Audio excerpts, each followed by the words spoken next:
शंकर भगवान ने स्वयं खोजा है इन माता पिता को और यहां शंकराचार्य के रूप में आप प्रकट हुए। आपका जन्म हुआ, धीरे धीरे आप बड़े हुए। बहुत अल्प अवस्था में ही आपने वेद वेदांत शास्त्रों का खूब गहन चिंतन अध्ययन करके सबका ज्ञान अंकित किया।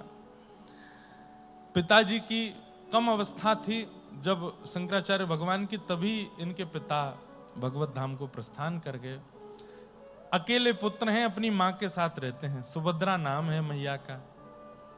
एक दिन अपनी मैया से बोले, मैया मेरा जन्म संसार में वो सब करने के लिए नहीं हुआ जो पूरा दुनिया कर रही है। मैं संसार में किसी कारण से आया हूं मां, उसके लिए मुझे संन्यास ग्रहण करना पड़ेगा। बंधुओं, मां का वात्सल्य ऐसा होता है पुत्र के प्रति, कई बार पुत्र कुपात्र होता है लेकिन तब भी मां को अच्छा लगता है। पुत्र कितना भी दुष्ट क्यों ना हो जाए, कितना भी रावण स्वरूप क्यों ना हो जाए, लेकिन मां को फिर भी पुत्र है अच्छा लगता है। एक बार को पिता मुंह मोड़ लेगा लेकिन मां को तो अच्छा ही लगता है। लेकिन शंकराचार्य भगवान जैसा पुत्र हो, इतनी आज्ञा मानते हैं, इतना प्रेम करते हैं, इतनी सेवा करते हैं मैया की, कौन मां चाहेगी कि वो सन्यास लेकर के दूर चला जाए। और सन्यास की लीला तो आपको तब सुनने में आएगी अगर दत्त प्रभु की कृपा से यहां चैतन्य चरित्र मुझे कहने का अवसर यदि मिल गया। मैंने कहा ना अष्टसखा पूर्ण होंगे तो मैं चैतन्य चरित्र सुनाऊंगा। श्रीमन चैतन्य महाप्रभु के सन्यास की जब आप लोग कथा सुनेंगे, उनकी मां की स्थिति, उनकी पत्नी की स्थिति सुनकर के नेत्रों से नीर में, चैतन्य चरित्र का मतलब क्या है? नेत्र बंद रहेंगे, आंखों से केवल आंसू निकलेगा, ऐसा चैतन्य चरित्र है।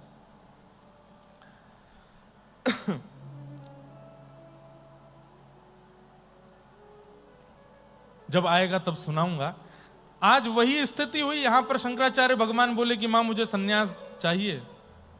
मां ने हाथ पकड़ लिया, बोले दोबारा ये बात नहीं करना मेरे आगे, तुम्हें जो करना है गृहस्थाश्रम में रह के करो, घर पर रह के कर लो, सन्यास नहीं लेना।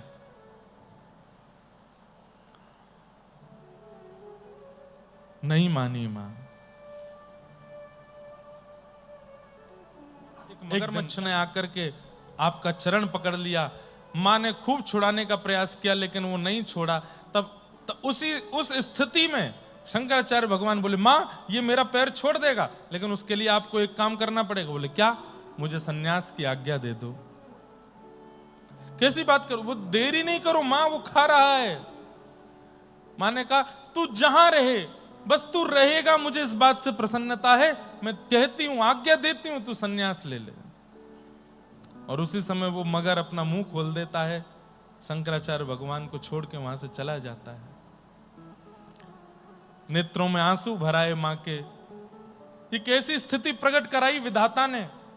बोले मां, क्योंकि विधाता ने मुझे किसी कारण से भेजा है, आप नहीं मान रही थी इसलिए ये सब लीला हुई। मां अब मुझे आज्ञा दो, मैं आपकी आज्ञा के बिना नहीं जाऊंगा। आप आज नहीं देंगी, साल भर नहीं देंगी, 50 साल तक आज्ञा नहीं देंगी, मैं तब भी आपके पास ही रहूंगा, पर मैं करूंगा सन्यास धर्म ही, और वो करूंगा आपकी आज्ञा से, बिना आपकी आज्ञा के नहीं। आपने आज्ञा दे दी, अब मैं जाता हूं। जैसे ही जाने लगे तो मां ने कहा तो फिर मुझे वचन दे के जाओ। बोले क्या? अब तुम जीवन भर तो, सन्यास का नियम क्या होता है? सन्यास का मतलब ये होता है कि माता पिता भाई बंधु पत्नी बच्चे जो भी हैं, सबसे जीवित अवस्था में ही सारे संपर्क तोड़ दिए जाते हैं, सारे संबंध तोड़ दिए जाते हैं। फिर वो मां नहीं है, वो पिता नहीं है, वो पत्नी नहीं है, वो बच्चे नहीं है, वो सन्मुख भी आ जाएंगे तो आप ऐसे ही उनको आशीर्वाद देंगे या ऐसे ही उनको प्रणाम करेंगे जैसे अन्यों के प्रति है। और कभी संबोधन करना होगा तो मेरे शरीर के ये संबंधी हैं, मेरे शरीर के भाई हैं, शरीर की मां हैं, शरीर के बच्चे हैं, ऐसा कह सकते हैं। मां ने कहा अब तो जीते जी तो नहीं आएगा, जब अंतिम श्वास चल रही हो तब आना, और जरूर आना। शंकराचार्य भगवान जो सन्यास के प्रवर्तक हैं, सन्यास में नियम नहीं है मां के पास जाने का, पिता के पास जाने का, लेकिन मां की आज्ञा है। आज्ञा सन्यास धर्म से बड़ी है, यह शंकराचार्य भगवान ने सिखाया। सन्यास धर्म कहता है कि आप मां के पास नहीं जा सकते, पिता के पास नहीं जा सकते, कोई संबंधी नहीं है आपके, आपके माता पिता गुरु सब परमात्मा हैं अब, लेकिन मां की आज्ञा हो गई, जन्म देने वाली मां ने कह दिया है कि अंतिम श्वास जब हो तब आना पड़ेगा। तो शंकराचार्य भगवान जिनकी वजह से सन्यास धर्म आज चल रहा है, वो गए अपनी मां के पास, और अंतिम श्वास जब चल रही थी अपनी गोद में अपनी मां को लिया। मां ने कहा, तुमने पूरे विश्व को ज्ञान दिया है, पूरे विश्व के संशयों का समाधान किया है, कुछ मेरा भी समाधान करो ना, मैं अपने प्राण त्याग रही हूं। तब आद्य गुरु शंकराचार्य भगवान ने अपने द्वारा लिखित ग्रंथ सुनाया मैया को। संस्कृत में उद्बोधन करते हुए वेद शास्त्र निष्णात भाषा में बोलने लगे। तब मां ने कहा, मुझे ये समझ नहीं आ रहा बेटा, कुछ सरल सुनाओ, सरल भी हो, चित्त को प्रिय भी लगे और मेरा उद्धार भी हो जाए, ऐसा कुछ सुनाओ। तब आद्य गुरु शंकराचार्य भगवान ने एक स्तोत्र की रचना की। हैं शंकर, पर गा क्या रहे हैं?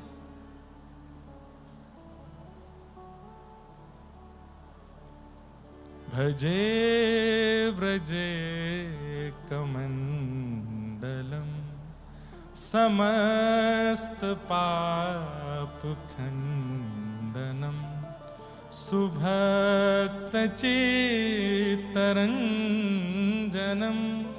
सदैव नंदनंदनम। आप सब लोग अपने फोन में कृष्णाष्टकम खोलो, अगर नेटवर्क आ रहे हो तो गाओ हमारे साथ। आद्य गुरु शंकराचार्य भगवान अपनी मां को गोद में लिटा करके कृष्णाष्टकम का पाठ सुना रहे हैं। बहुत सुंदर है। अगर कोई व्यक्ति नित्य इसका पाठ करने लगे ना, उसको ठाकुर जी स्वप्न में या किसी भी रूप में दर्शन जरूर देते हैं, ऐसा शंकराचार्य भगवान प्रमाणित करके कहते हैं। भजे ब्रजे कमंडलम समस्त पाप खंडनम सुभक्त चित्तरंजनम सदैव नंदनंदनम सुपेच्छ घोषमस्तकम सुनाद वेणुहस्तकम अनंगरंग सागरम नमामि कृष्ण नागरम भजे ब्रजे कमंडलम समस्त। अरे जो सूरदास गाते हैं, जो मीराबाई गाती हैं, जो नंददास गाते हैं, जो तुलसीदास गाते हैं, वो सब हमको लगता है कितने भाव में गा रहे हैं। अरे आद्य गुरु शंकराचार्य जी की वाणी सुनिए, अपनी मैया से कह रहे हैं, मैया भजो किसको? ब्रजे कमंडनम समस्त पाप खंडनम, व्रज का स्मरण करो जो सब पापों का खंडन करता है। स्वभक्त चित्त रंजनम, सब भक्तों के चित्त में आनंद करने वाले, उछल उछल के उत्सव मनाने वाले, मन में उत्सव मनाने वाले। कौन? सदैव नंद नंदनम, नंद जी के लाला, ब्रज वाले नंद जी के लाला का स्मरण करो मेरी मैया। कैसे हैं वो? बोले सुपिच्छ गुच्छ मस्तकम, अपने बालों का सुंदर गुच्छा जिन्होंने अपने सिर पर लगा रखा है और उसमें सुंदर मोती पहन रखे हैं। सुनाद वेणु हस्तकम, अपनी कोमल उंगलियों में जिन्होंने वेणु धारण करके अपने अधर पर धारण कर रखी है। अनंग रंग सागरम, जिनका अंग कैसा है, कभी तो लगता है नीले हैं, कभी लगता है गुलाबी हैं, कभी लगता है काले हैं, कभी लगता है गोरे हैं, कभी लगता है बड़े सुंदर हैं। अनेक रंग जिनके चित्त में और अंग में सागर की भांति विराजमान है, जो अनेक रंगों के सागर हैं। नमामि कृष्ण नागरम, बहुत सुंदर है। मनोज गए भमोचनम विशाल लोल लोचनम विधूत गोप सोचनम नमामि लोचनम करारविंद भूधरम स्मितावलोक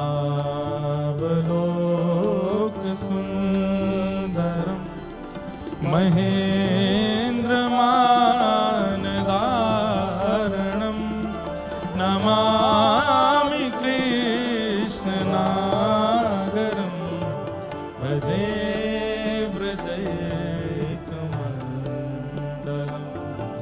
समस्त पाप कदम्ब पुष्प कुंडलम सुचारुगंधमन। अब देखो आद्य गुरु शंकराचार्य की वाणी है।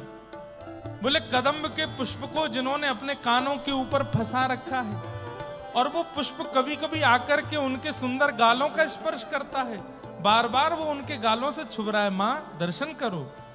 ब्रजांगनैकवल्लभं नमामि कृष्ण दुर्लभं यशोदया समोदया सगोपया सनन्दया युतं सुखैकदायकं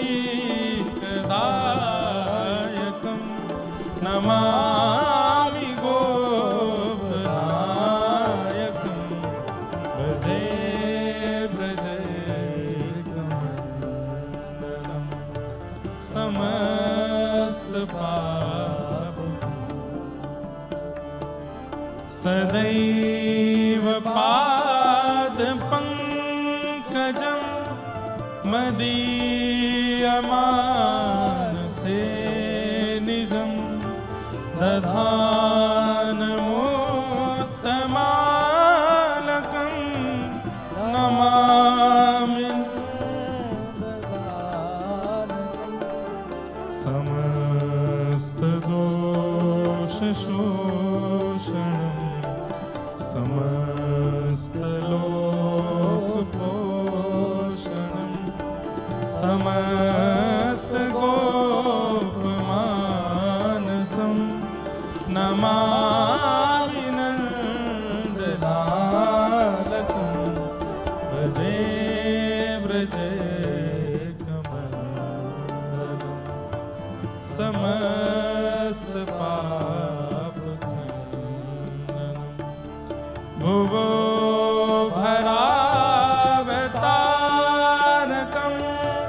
भवाब्धिकर्णधारकं यशोमती किशोरकं नमामि चित्तचोरकं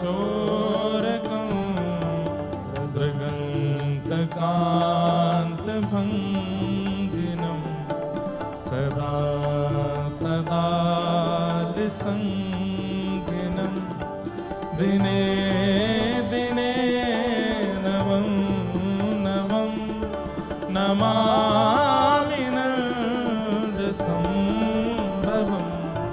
भजे ब्रजैकमण्डलं समस्त गुणाकरं सुखाकरं कृपाकरं कृपापरं सुरद्विषन्निकन्दनं नमामि नवीन गोपनागरं नवीन केलिलं पटं नमामि मेघसुन्दरं तडिप्रभाल सत्पटं भजे ब्रजैकमण्डलं समस्त पापखण्डनं समस्त गोपनन्दनं हृदम्बुजैकमोदनं नमामि कुञ्जमध्यगं प्रसन्नभानु शोभनं निकामकामदायकं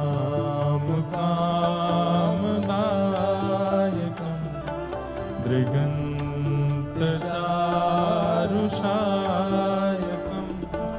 रसाल वेणुगायकं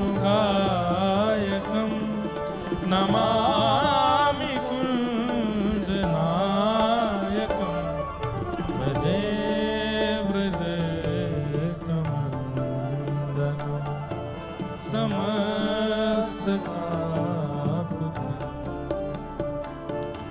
विदग्ध गोपकामनो मनोज्ञतल्पशायिनं नमामि कुञ्जकानने प्रबद्धवल्लभालिनं किशोरकान्तरञ्जितं त्रिगञ्जनं सुशोभितं गजेन्द्रमोक्षकारिणं नमामि श्रीबिहारिणं भजे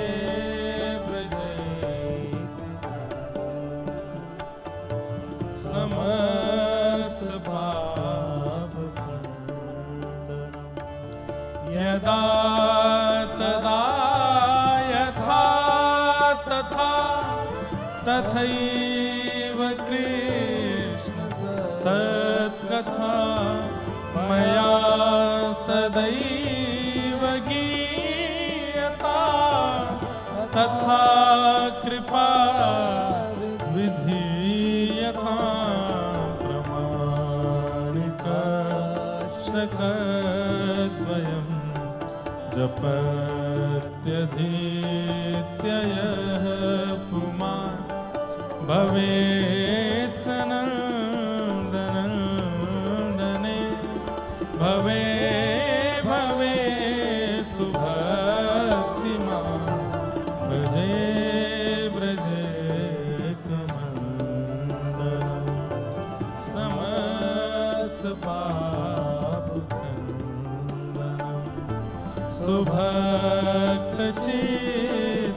सुभक्तचित्तरञ्जनं सदैव नन्दनं भजे व्रजकमण्डनं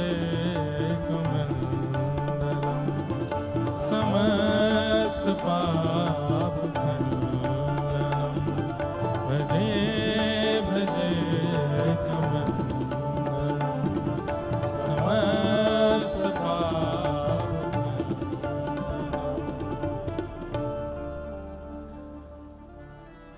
शंकराचार्य भगवान ने ये स्तुति अपनी मैया को सुनाई, मां को सुनाई।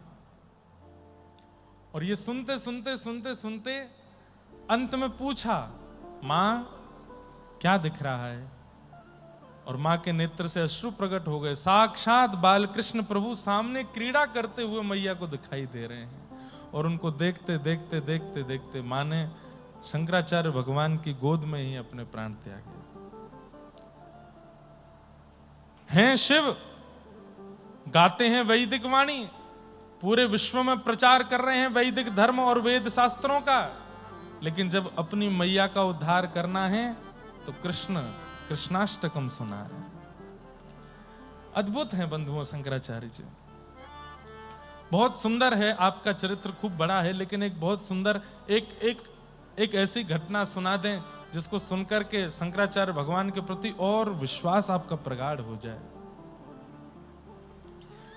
आप सन्यास लेकर के जब दिग्विजय पर निकले पूरे भारत में, तब माहिष्मती नगर में आपका प्रवेश हुआ और वहां एक बहुत अच्छे शास्त्रार्थी रहते थे जिनका नाम था मंडन मिश्र। मंडन मिश्र से शास्त्रार्थ कैसा हुआ, ये अद्भुत प्रचलित बात है शंकराचार्य भगवान का। जैसे ही आप माहिष्मती पहुंचे तो वहां जाकर के आपने मंडन मिश्र जी का घर पूछने लगे, कहां रहते हैं मंडन मिश्र, उनका पता बताओ कोई। ढूंढते ढूंढते ढूंढते पहुंचे तो एक युवती मिली। बाद में पता चला कि ये मंडन मिश्र जी के घर में काम करने वाली दासी थी। उससे शंकराचार्य भगवान ने पूछा कि यहाँ पंडित प्रवर शास्त्रार्थ निष्णात मंडन मिश्र रहते हैं। सब लोग ध्यान से बैठो, सब लोग इधर देखो, कथा सुनो। मंडन मिश्र रहते हैं, उनका पता बता सकते हैं आप कहां रहते हैं? जी के घर में झाड़ू पोंछा बर्तन करने वाली दासी उत्तर में कैसे बता रही है कि मंडन मिश्र का घर कहां है? स्वतः प्रमाणम परतः प्रमाणम कीरांगना यत्र गिरो गिनन्ति द्वारस्थ नीणांतर सन्निरुद्धा जानी तन्मंडन मिश्र धाम। मतलब पूछा कि मंडन मिश्र जी का घर कहां है, तो तुरंत छंदबद्ध श्लोक बना करके दासी बता रही है। वो क्या कह रही है? बोले स्वतः प्रमाणम परतः प्रमाणम कीरांगनाम यत्र गिरो गिरंती। बोले जिसके द्वार को देख के, जिसके द्वार पर जाकर के दो पक्षी आपस में वेदों की चर्चा कर रहे हों और वेद के प्रमाण पर एक दूसरे के प्रमाण का खंडन और एक दूसरे के प्रमाण को सही बता रहे हों, जिस द्वार के, जिस अंगने के पक्षी भी आपस में वेद की चर्चा कर रहे हों, ये प्रमाणित बात है कि वो मंडन मिश्र का ही घर होगा। चले जाइए, आप ढूंढ लीजिए। शंकराचार्य भगवान बोले मतलब जिस घर के पक्षी भी वेद शास्त्रों की बात करते हैं, संस्कृत में चर्चा करते हैं, वो मंडन मिश्र का घर है। आपका परिचय? बोले मैं उनकी चरण दासी हूं, उनके घर में दासी का कार्य करती हूं। शंकराचार्य भगवान अपने शिष्यों को देखने लगे, बोले जिनकी दासी धारा प्रवाह संस्कृत बोलती है और एड्रेस पूछने पर छंदबद्ध संस्कृत बोल करके, छंदबद्ध श्लोक बोल करके, अनुष्टुप छंद में श्लोक बना करके बोल रही है, सोचो स्वामी कैसे होंगे, दासी ऐसी है। तो मंडन मिश्र जी के यहां पहुंचे, जाकर के शास्त्रार्थ हुआ। शास्त्रार्थ में मंडन मिश्र जी शंकराचार्य भगवान से हार गए। विश्व में कभी नहीं हारे थे मंडन मिश्र, लेकिन आज शंकराचार्य भगवान ने उनको हरा दिया। और जैसे ही हार हुई, सब शिष्यगण खड़े होकर के ताली बजाने लगे, सब लोग जय जयकार करने लगे, आद्य गुरु शंकराचार्य भगवान की जय जय होने लगी सब जगह। पूरा माहिष्मती शांत हो गया। आज हमारे नगर का सबसे बड़ा शास्त्रार्थी हार गया पहली बार, शंकराचार्य भगवान ने हरा दिया। इतने में ही मंडन मिश्र की पत्नी आई निकल करके, बोले क्षमा करें, मैं बहुत देर से भीतर बैठ करके सुन रही थी, लेकिन आपने अभी आधे मंडन मिश्र को हराया है। मैं इनकी अर्धांगिनी हूं। पत्नी का मतलब क्या होता है? आधा अंग। आपने आधे मंडन मिश्र को हराया है, अब मुझसे शास्त्रार्थ कीजिए। मुझे हरा पाएंगे तो आप पूर्ण विद्वान माने जाएंगे और पूर्ण विजेता माने जाएंगे। शंकराचार्य भगवान देखते तो थे नहीं, नीचे नजर करके बोले जैसी आज्ञा। और मंडन मिश्र जी की पत्नी, भारती नाम था उनका, सन्मुख आकर के बैठी और आकर के शास्त्रार्थ करने लगी। एक बात वो कहती, यहां से शंकराचार्य भगवान उसका उत्तर देते, शंकराचार्य भगवान बोलते, सामने से वो उत्तर देती। करते करते करते उन्होंने एक चाल चली और ऐसे विषय पर शास्त्रार्थ छेड़ दिया जिस विषय को शंकराचार्य भगवान जानते नहीं थे तो नहीं कहना चाहिए, पर अनुभव नहीं किया था। काम शास्त्र पर शास्त्रार्थ करने लगी। और जैसे ही उनकी तरफ से यह प्रश्न उठा और कोई विषय काम शास्त्र का उन्होंने कहा, तो शंकराचार्य भगवान हाथ जोड़ करके मुस्कुरा के बोले, जिसमें मेरा अनुभव नहीं और जिसमें मेरी गति नहीं, जिसमें मेरा प्रवेश नहीं। कई शास्त्र ऐसे होते हैं जो केवल पढ़ लिए जाते हैं और उनका ज्ञान दे दिया जाता है, पर कई शास्त्र ऐसे होते हैं उनका अनुभव किया जाता है। आप जिसके विषय में चर्चा कर रही हैं ये अनुभव की बात है, और मैं सन्यासी हूं, मैं इस विषय में जानता नहीं हूं। तुरंत मंडन मिश्र जी की पत्नी खड़ी हो गई, ताली बजाइए, मैं जीत गई हूं, ये हार गई। अपने हार मान रहे हैं, ये मेरे प्रश्न का उत्तर नहीं दे रहे, अब उसके पीछे कारण चाहे जो भी हो, हारे ना। सब लोग ताली बजाने लगे, पूरा माहिष्मती कहने लगा हमारे मंडन मिश्र जीत गए। शंकराचार्य भगवान बोले, मैं अपनी हार अभी के लिए स्वीकार करता हूं, लेकिन अगर आप मुझे 6 महीने का अवसर दें तो मैं 6 महीने बाद फिर आऊंगा। तो व्यंग कसने लगी। अच्छा, तो क्या सन्यास से आप गृहस्थ में प्रवेश करेंगे? इस विषय की जानकारी के लिए शंकराचार्य जी बोले, आप बस 6 महीने की अनुमति दीजिए, करना क्या है ये मैं देख लूंगा। ना मेरा सन्यास धर्म टूटेगा और ना ही मैं गृहस्थ आश्रम में प्रवेश करूंगा, पर 6 महीने की मुझे अनुमति दीजिए। पूरा नगर इकट्ठा था और इस पर तो स्वच्छंद चर्चा हो सकती है। एक एक श्लोक कौन कौन से वहां मंडन मिश्र ने बोले, कौन कौन से शंकराचार्य भगवान ने बोले, कैसी तत्व की विवेचना आपस में एक दूसरे के बीच में हुई, और फिर उसके बाद उनकी पत्नी ने क्या क्या, उस पर तो पूरी एक कथा 3-4 दिन का सत्र हो सकता है। 6 महीने का अवसर मांगा और कहा 6 महीने की आप बस मुझे मोहलत दीजिए, ना मेरा सन्यास टूटेगा और ना ही मैं गृहस्थ में प्रवेश करूंगा, पर 6 महीने बाद आपके सारे प्रश्नों का उत्तर दूंगा। आपने कहा ठीक है।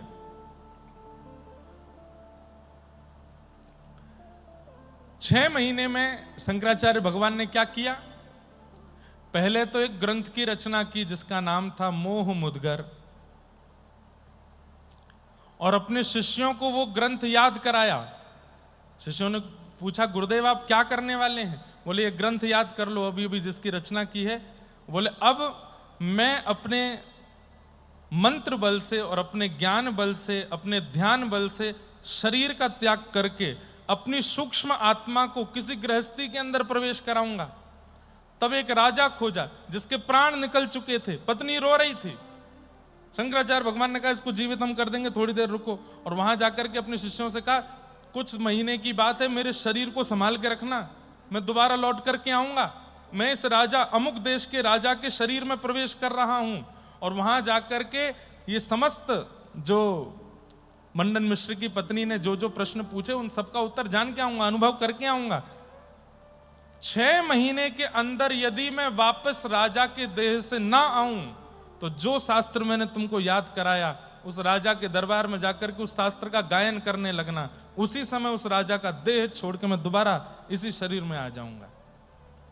सोच रहे हैं आप, आज का विज्ञान चक्कर खा के गिर पड़ेगा जो आद्य गुरु शंकराचार्य भगवान ने किया उस समय। पहले ग्रंथ की रचना करके अपने शिष्यों को याद कराया, शिष्यों को याद करा करके एक राजा के मृतक देह में प्रवेश किया और अपने देह को शिष्यों को दे दिया। बोले, श्वास नहीं चलेगी, नाड़ी नहीं चलेगी, पर कुछ पेय जल आदि लगाते तुम इसको जीवित रखना, इसको खराब मत होने देना, मैं आऊंगा। और उस राजा के देह में प्रविष्ट होकर के संपूर्ण काम शास्त्र का अनुभव भी किया और उसके समस्त भावों को निकाला। लेकिन अब देह में प्रवेश होते ही राजा का जो देह था वो भोगी देह था, भोग आदि में संलिप्त देह।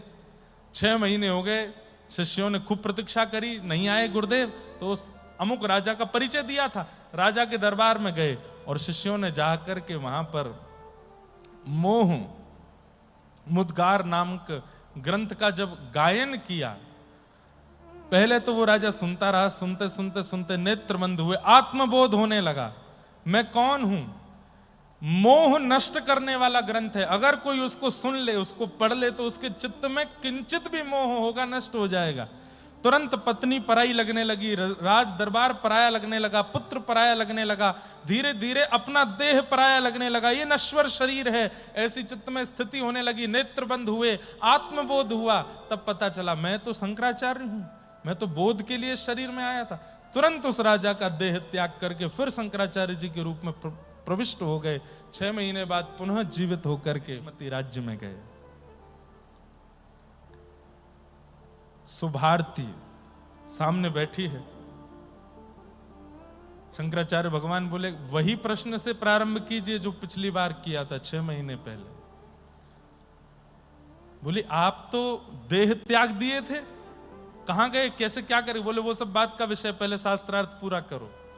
और उन्होंने शास्त्रार्थ किया और जो जो विषय वो उठाती गई जिसमें संकोच होता है एक सन्यासी को बोलने में, उन सब विषयों पर ऐसे धारा प्रवाह उत्तर देकर के उनकी पत्नी को भी हरा दिया। और अब कहने लगे, अब पूर्ण मंडन मिश्र हार गए हैं, और शंकराचार्य जीत गए हैं। और जीत करके उन्होंने मंडन मिश्र को अपने पक्ष में लिया, और अपने पक्ष में लेकर के उस समय जो चल रहा था विवाद, जिसके कारण धर्म की हानि हो रही थी, उसमें मंडन मिश्र जी का साथ होना बहुत जरूरी था। उनको साथ लेकर के और फिर धर्म की रक्षा में दोनों आगे बढ़े और आगे चल करके धर्म का पालन किया, रक्षण किया। ऐसे आद्य गुरु शंकराचार्य भगवान।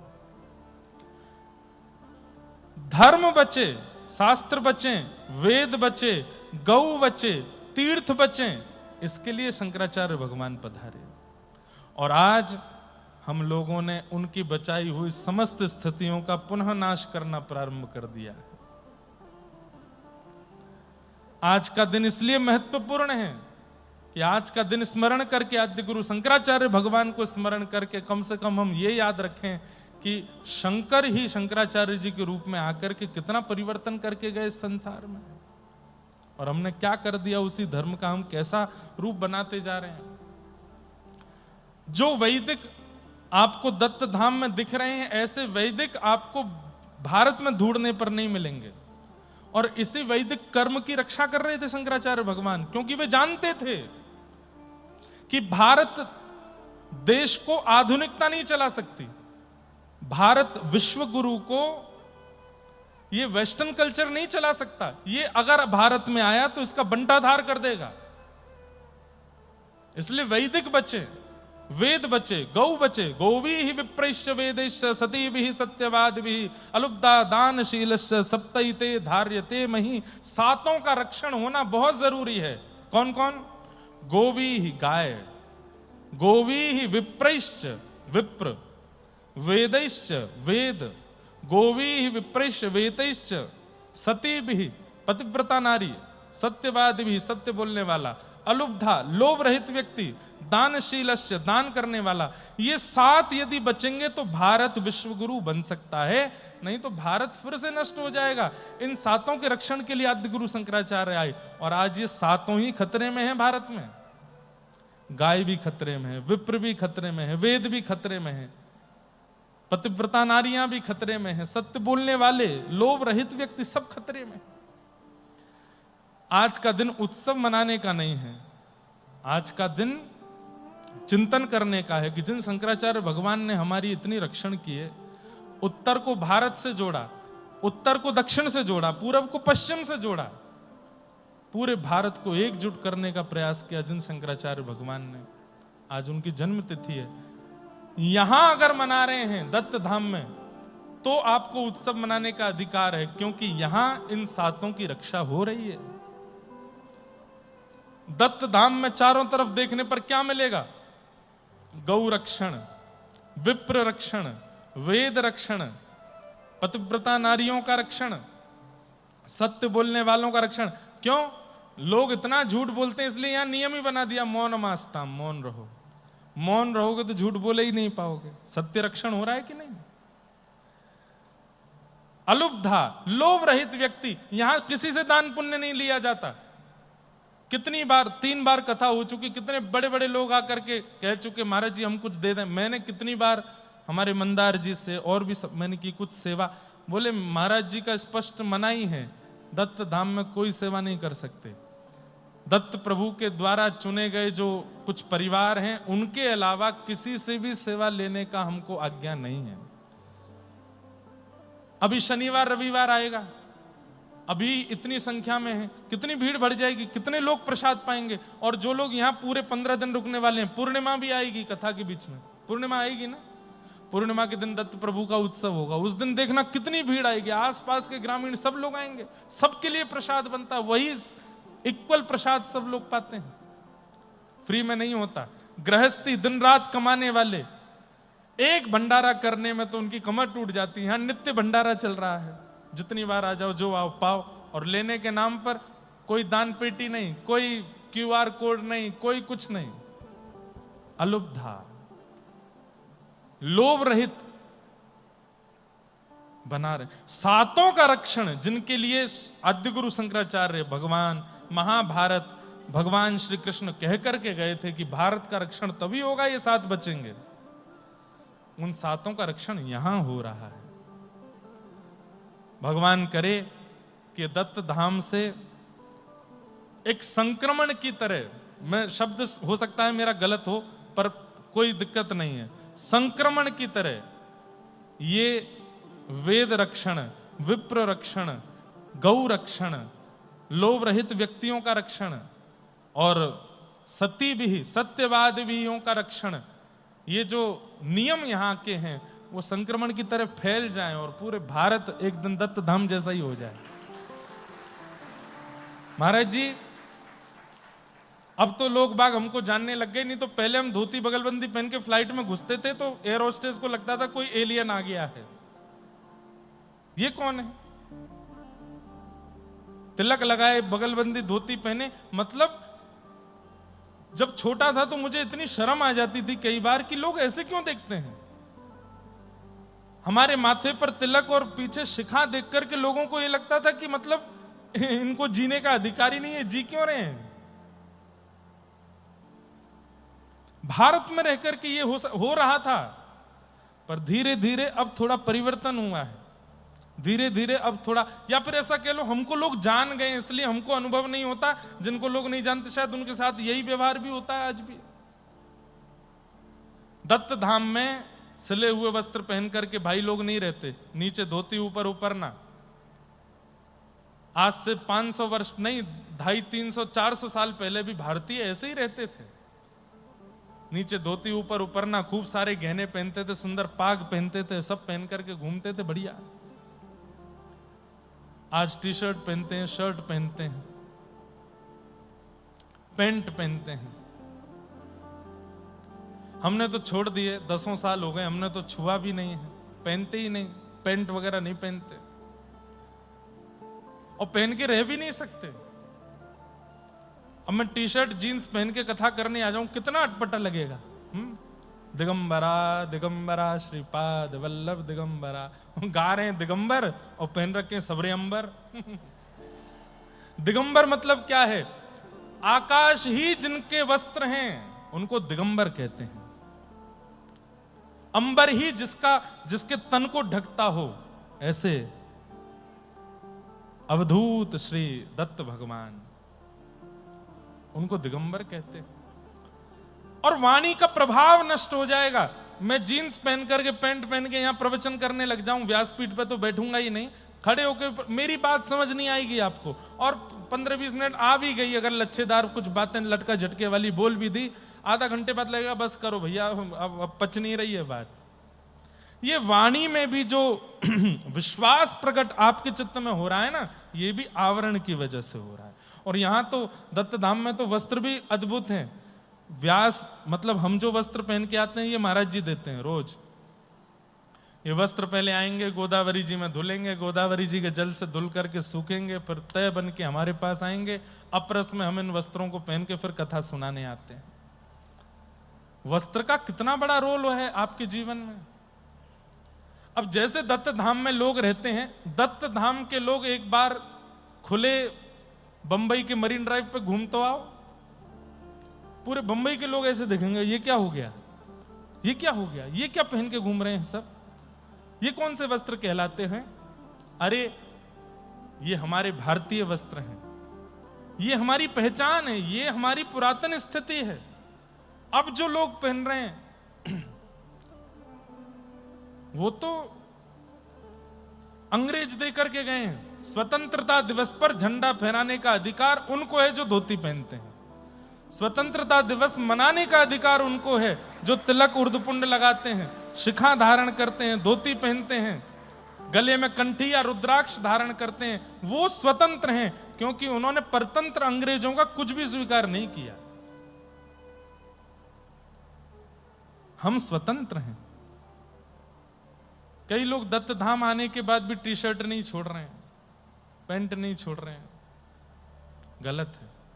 अरे कम से कम 15 दिन, 1 महीना, जो भी यहां उतने स्वतंत्र रह करके तो देखो कितना अच्छा लगता है।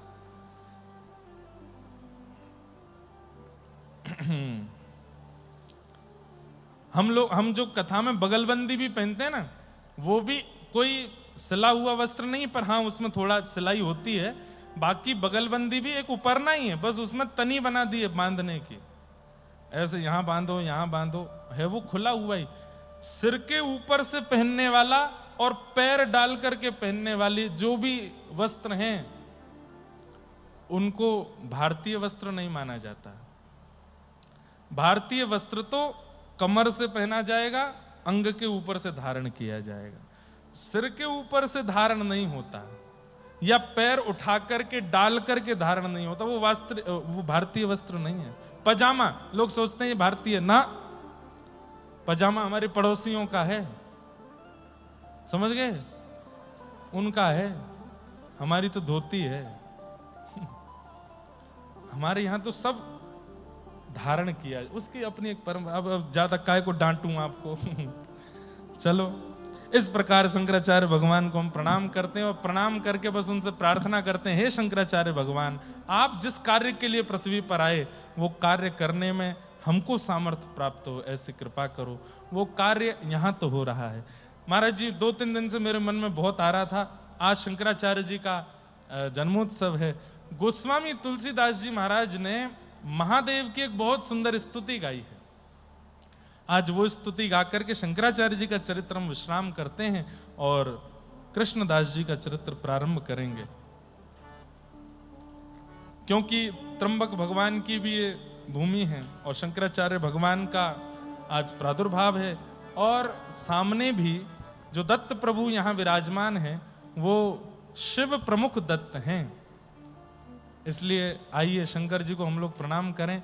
और फिर से फोन अगर चल रहा हो तो शंकरम संप्रदम, गोस्वामी तुलसीदास जी महाराज की, अब ये शब्द यहां यूज करना तो अच्छा नहीं लगता है, परंतु अनटच्ड स्तुति है, बहुत कम लोगों ने इसको गाया है, पर मुझे इतनी प्रिय है, महादेव की स्तुति गाते हैं। शंकरम संप्रदम सज्जनानंददम शैलकल्यावरम परमरम्यम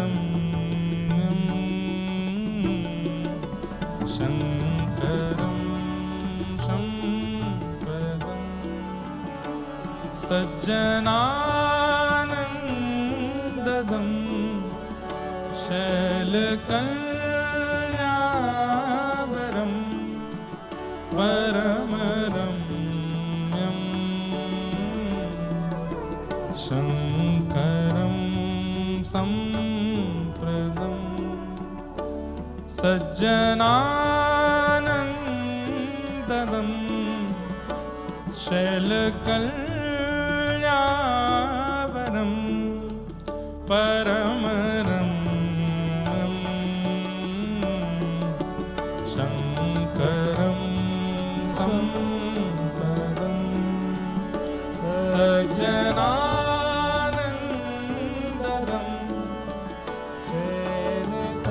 अगर फोन में खुल गया हो तो गाइए मेरे साथ, बहुत सुंदर स्तुति है।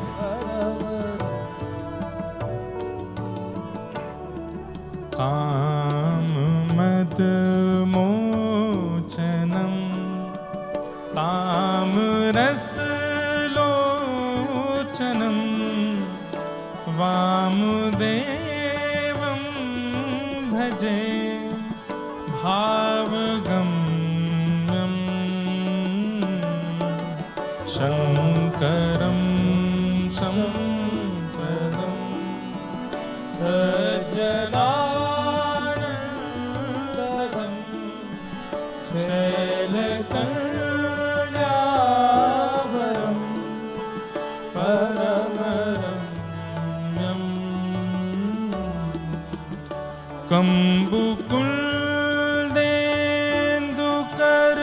कंबुकुलदेन्दुकर्पूर गौरम शिवम सुंदरं सच्चिदानंद कंदम कंबुकुलदेन्दुकर्पूर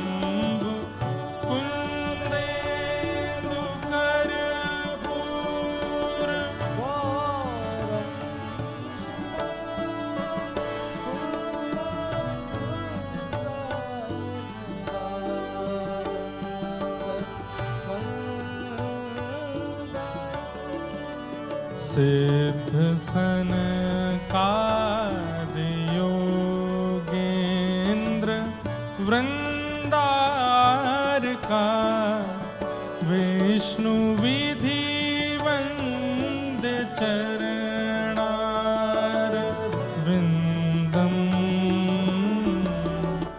शंकरम शंकरम सज्जनानंदम शैलकरावरम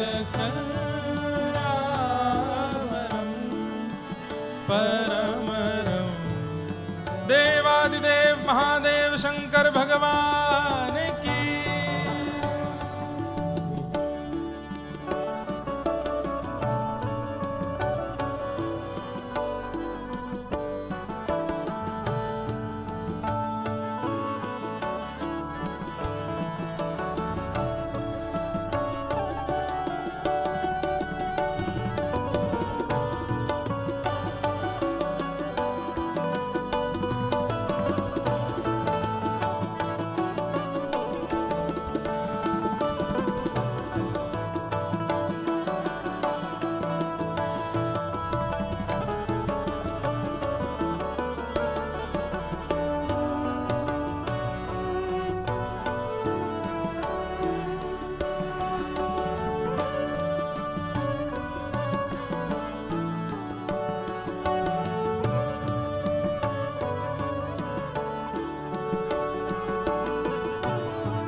ब्रह्मकुलवल्लभं सुलभमति दुर्लभं विकटवेशं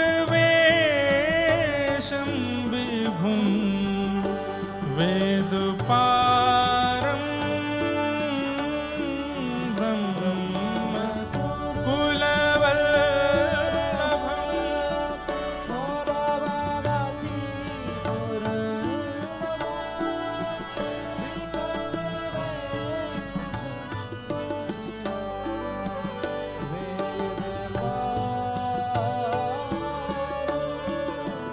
नौमि करुणाकरं गरलगङ्गाधरं निर्मलं निर्गुणं निर्विकारं शङ्करं शम्प्रदं शङ्करं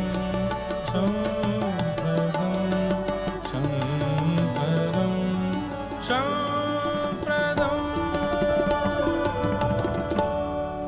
देवादिदेव महादेव शंकर भगवान की।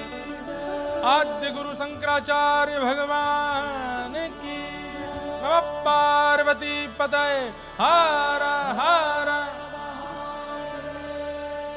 महाराज जी, एक अपने मन की एक बहुत बड़ी बात जो शायद मैंने कभी किसी को नहीं बताई, आज यहाँ दत्त प्रभु के सामने बोल दूं, और कोई नहीं जानता इस बात को, चाहे वो कितना भी सन्निकटवर्ती मेरे क्यों ना हो। अगर कभी ठाकुर जी प्रकट होकर के प्रसन्न होकर बोलने लगे कि वर मांगो,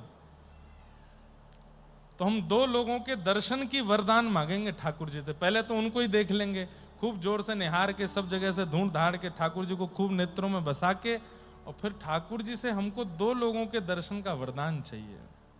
विनय पत्रिका गोस्वामी तुलसीदास जी की मैं नित्य रखता हूं साथ में, जबकि मैं पद ज्यादातर व्रज के रसिकों के गाता हूं, अष्ट सखाओं की वार्ता करूंगा, लेकिन विनय पत्रिका हमेशा पास रहती है। विनय पत्रिका कई पद है, ये शंकर स्तुति, शिव स्तुति जो अभी गाई, ऐसे सुंदर सुंदर पद हैं। और श्री राम जी की लेखनी को किस ढंग से आप प्रणाम करोगे, मतलब कवित्व साहित्य में। मैंने कल कहा ना, सूरदास जी से कहा गया कि दुनिया में सबसे बड़ा कवि कौन, तो सूरदास जी बोले मैं। बोले गोस्वामी तुलसीदास, बोले वो कवि थोड़े ही हैं, वो कविता थोड़ी लिखते हैं, वो तो मंत्र प्रकट कर देते हैं। जिस मंत्र का अनुष्ठान कर लिया जाए तो ठाकुर जी प्रकट हो जाएं।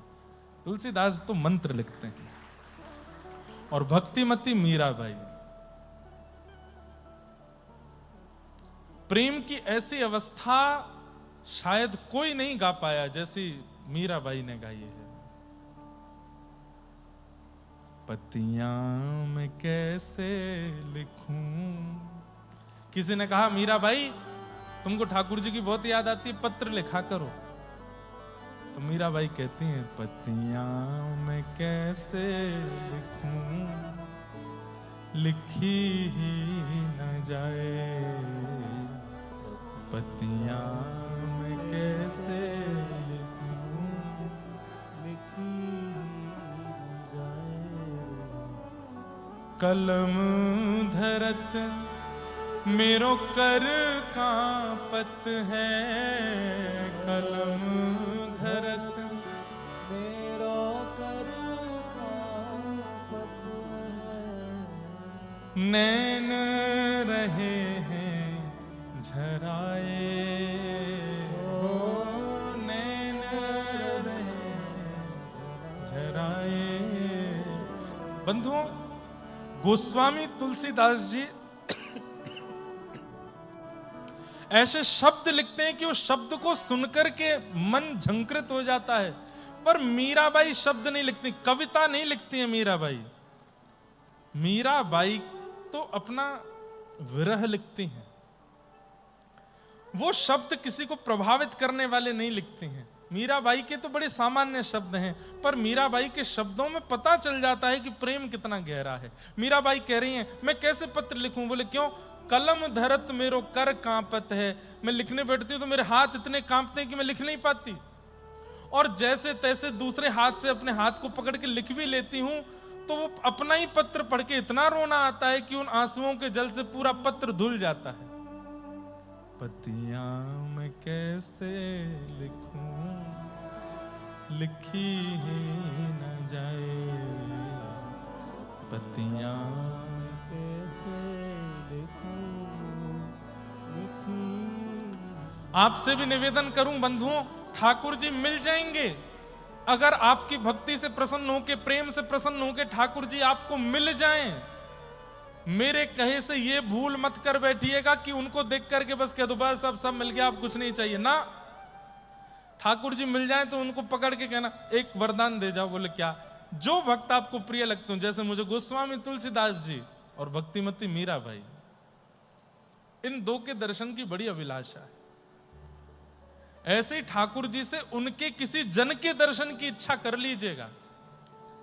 और वैसे तो अब उत्तर भारत में अगर ठाकुर जी प्रकट हुए तो तुलसीदास और मीराबाई, और यदि कहीं ठाकुर जी मुझको महाराष्ट्र में प्रकट होकर के मिल गए तो भक्तिमती श्री जनाबाई और श्री ज्ञानेश्वर माउली।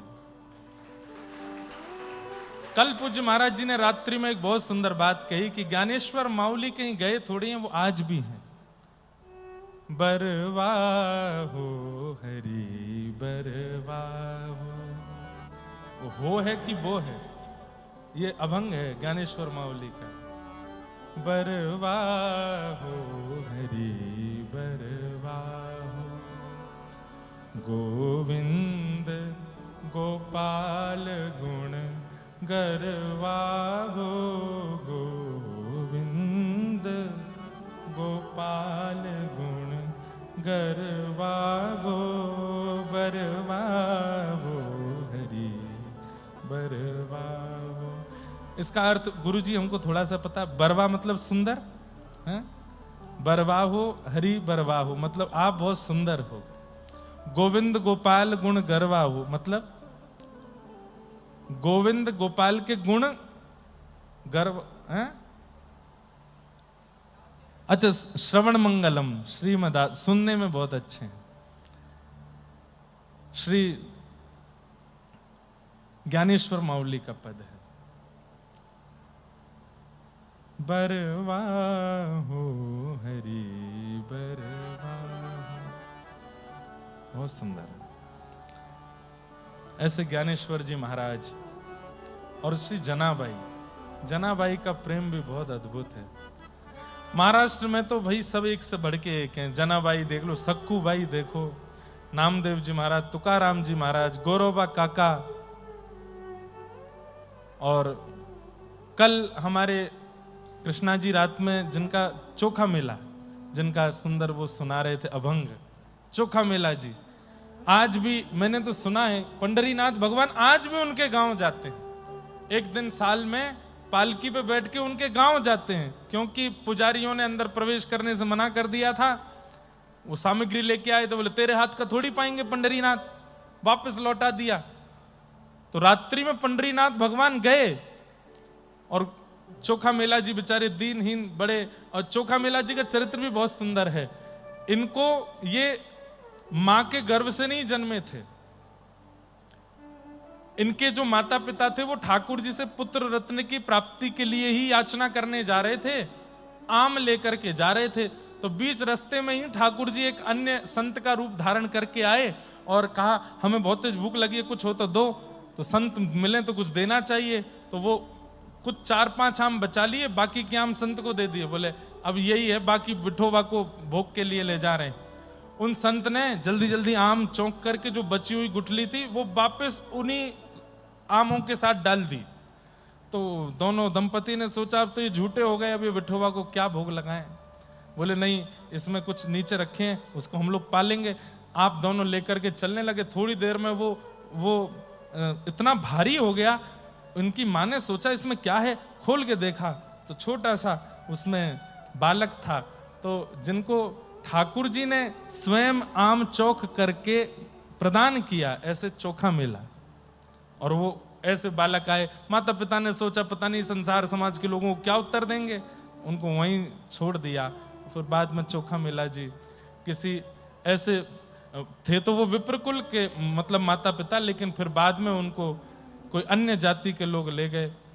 एक दिन ठाकुर जी का दर्शन करने के लिए अपने बगीचे के खूब सारे आम फल आदि लेकर के गए। मंदिर में जाके ठाकुर जी को भेंट को देने लगे तो पुजारियों ने मना किया, तेरे हाथ का प्रसाद नहीं लगाएंगे। चोखा मेला जी बोले बड़े लोगों के ठाकुर हो भैया, हमारे हाथ का क्यों पाओगे, रहने दो, नहीं खाना तो जा रहे हैं वापस। लौट के चले गए। तो रात्रि में ठाकुर जी विठोबा गए उनके गांव, पंढरपुर के पास ही गांव है। जब पंढरपुर में कथा हुई थी तो वहां के भक्त ही आकर के मुझे सारे चरित्र सुनाते थे। तो चोखा मेला के पास ठाकुर जी गए, बोले हमको फल खिलाओ। फल खाए, चोखा मेला ने खूब डांट लगाई। बोले बड़े होंगे ठाकुर हो गए, हमको तो मंदिर में घुसने नहीं देते। बोले मैं तो सबको घुसने देता हूं, अभी पुजारी वगैरह रोक देते हैं, इनको क्या करूं मैं। प्रेम से पाए और बोले बाकी के बचे हुए हमारी पीताम्बरी में बांध दो। बोले क्यों, रुक्मणी भी आज भूखी हैं, सुबह तुम आए थे, तुमको अंदर नहीं आने दिया तो आज हमने भोजन नहीं किया।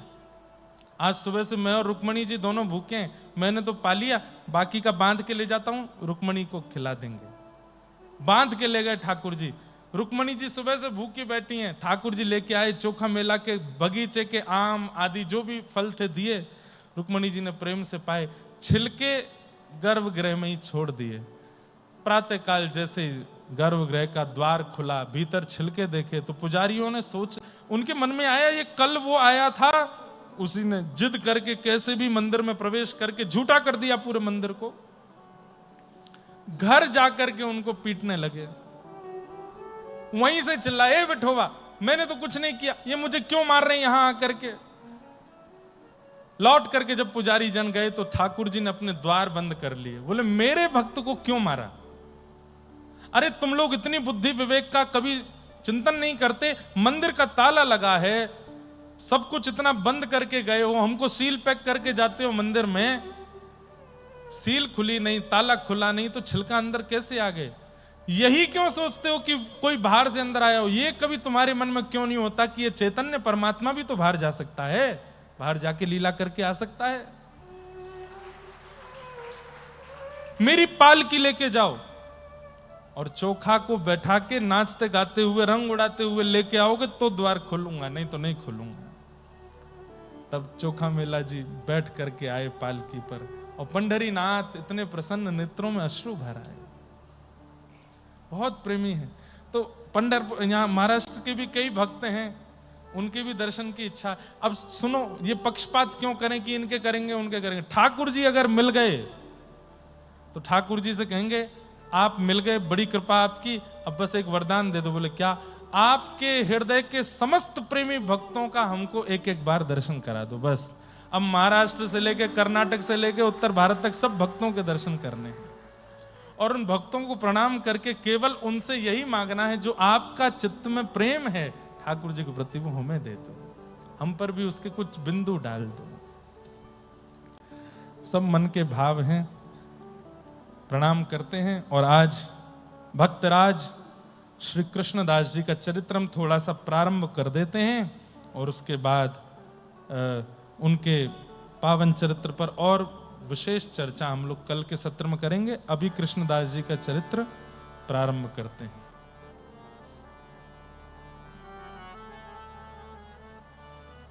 कृष्णदास भगवान के अति प्रिय अष्ट सखाओं में एक श्री कृष्णदास हुए और श्री कृष्णदास जी का चरित्र ये भी श्रीमद् वल्लभाचार्य जी के सातों आठों जो हम सुनने वाले हैं, इनमें से 4 वल्लभाचार्य जी के और 4 श्री गोसाई विठलनाथ जी के शिष्य हैं। इन सबके सुंदर चरित्र को हम लोग सुनने के लिए बैठे हैं। कल जिनका चरित्र हमने सुना था श्री सूरदास जी, ये उन्हीं के गुरु भाई हैं, श्रीमद् वल्लभाचार्य जी के दूसरे शिष्य हैं। श्री अधिकारी इनका नाम था। इनके कई प्रसिद्ध पद हैं जो बहुत लोग गाते हैं। एक पद तो ब्रज में रतन राधिका गोरी, हरलीनी वृषभानु भवंते नंद सुवन की चोरी।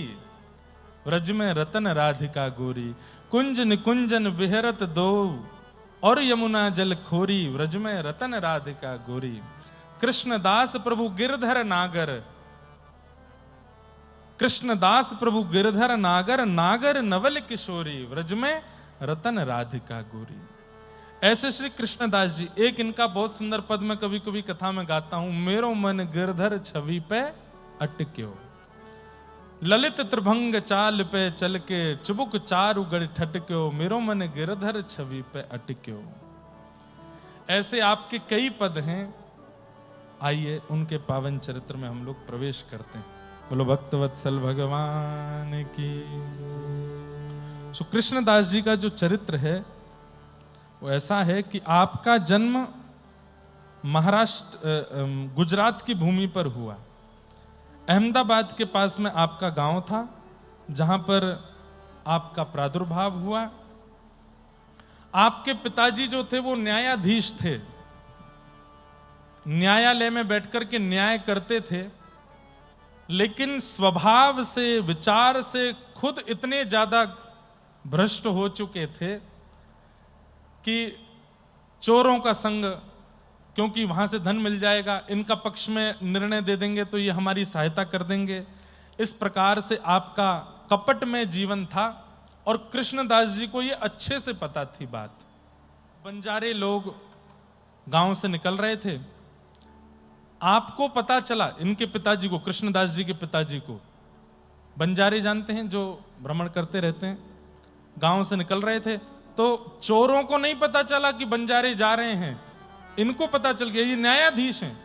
इन्होंने चोरों को खबर की, बोले वो कुछ लोग जा रहे हैं, उनकी चोरी कर लो और उसमें से फिर 20% हमको दे देना, बाकी अपने पास रख लेना। और फिर उसके बाद चोरी हुई, इसकी बात लेकर के वो मेरे पास आएंगे कि आप न्यायाधीश हो, तो मैं उनसे और मुंह मांगी रकम मांगूंगा उनका धन दौड़वाने के लिए। ऐसे ऐसे काम वो करते थे। कृष्णदास जी ये जानते थे। बंजारों से पैसे लुटवा दिए और उसके बाद चोरों से उनके पैसे लुटवा के चोरों से कुछ पैसे ले लिए। बंजारे रोते रोते आए, आप न्यायाधीश हैं इस नगर के, हमारे धन लुट गए हैं, हमारी रक्षा करो। तो इन्होंने उनको भी कितने 1000 सोने की मोहर देने की बात रखी, इतना दो तब मैं चोरों को ढूंढवाऊंगा। कृष्णदास जी से यह बात सहन नहीं हुई और आपने जाकर के उस नगर के राजा से अपनी ही पिता की शिकायत कर दी। राजा से जाकर के कह दिया, बोले हमारे पिताजी, बोले हाँ तुम तो न्यायाधीश के पुत्र हो, बोले मैं उन्हीं की बात लेकर के आया हूं, हमारे पिताजी जो हैं अच्छे कर्म नहीं करते हैं, इस प्रकार चोरों का संग करना, डकैतों का संग करना, उनसे भी पैसे लेना और धनी मानी लोग जिनके चोरी होती है उनसे भी धन लेना, ये सब काम उनके अब आदत बन चुका है, आप राजा हैं, मेरे पिता हैं वो भले, पर मैं चाहता हूं कि आप उन्हें बुला करके दंडित करिए। और कृष्णदास जी के पिताजी जब सभा में आए तो राजा ने पूछा और गवाही के रूप में कृष्णदास जी ने पूर्ण कह दिया, हाँ मेरे पिताजी गलत गलत काम करते हैं, सब कुछ कहते हैं, पिता देख रहे हैं घुर्रा करके, वो तू तो घर चल तुझे बताऊंगा, मेरे बारे में सब बातें बता दी। राजा ने कहा हथकड़ी बांध दो, बेड़ियां बांध दो, पकड़ के ले जाओ इनके पिता को। उस समय कृष्णदास जी ने हाथ जोड़े, बोले मैं चाहता हूं कि ये मेरे पिता हैं, आप इनको दंड केवल इतना दीजिए, क्या कि अगर ये दोबारा कुछ ऐसा करते मिलें तो आप मृत्यु दंड दीजिएगा, लेकिन अभी इनको छोड़ दीजिए। ये पहली बार है कि एक पुत्र के द्वारा अपने पिता की शिकायत की गई है, कम से कम इतनी रहम कीजिए। मैं चाहता तो छिपा सकता था, पर इतना मेरे ऊपर कृपा कीजिए, मैं चाहता हूं मेरे पिता सुधरें, आप इनको इस बार छोड़ दीजिए, अगली बार अगर ये कोई कृत्य करें तो आप मृत्यु दंड दे देना। राजा ने उनके पुत्र की बड़ी प्रशंसा की, बोले कैसा पुत्र, कितना अद्भुत पुत्र है आपका, जाइए हम दोबारा यदि हमें कोई बात आपकी सुनने में आई तो हम मृत्यु दंड देंगे।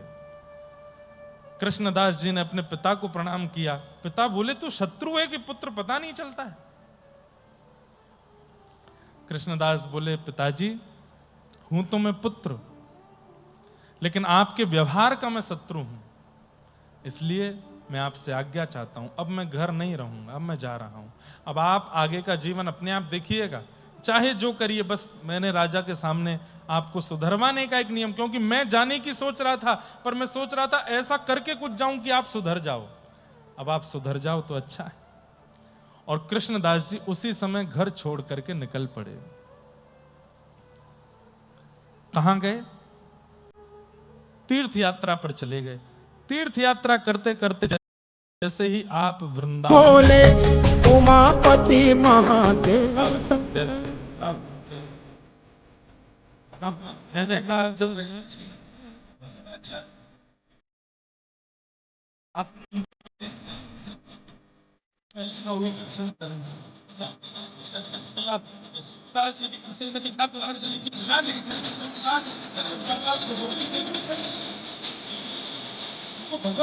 अनुभव होने लगा, आदि आदि सब बात। तो कृष्णदास जी के मन में आया कि मुझे भी ब्रह्म संबंध करना है, आप कृपा करके मुझ पर भी कृपा करें और कृपा करके मुझे भी दीक्षा दें। श्रीमन वल्लभाचार्य महाप्रभु ने उनको दीक्षा दी और दीक्षा देकर के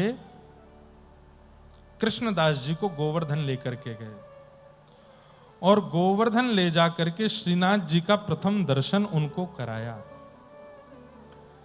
दर्शन करते ही आहा, कृष्णदास जी तो आनंदित हो गए।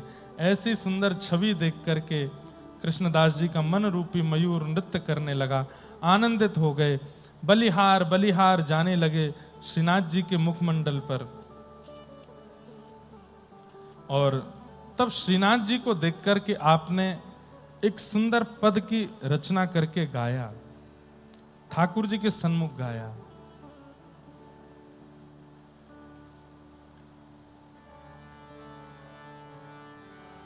गिरधर छवि पे अट क्यों मेरो मन, गिरधर छवि पे अट क्यों, गिरधर छवि, सब लोग गाइए।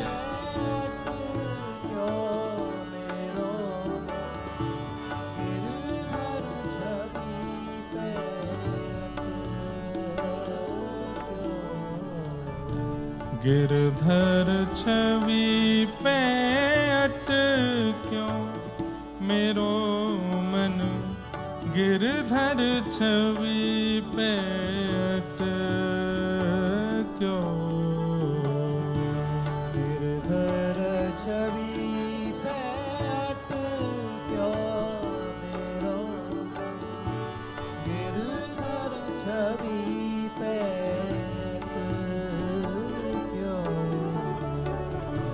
ललित त्रिभंगी चाल पे चल के, ललित त्रिभंगी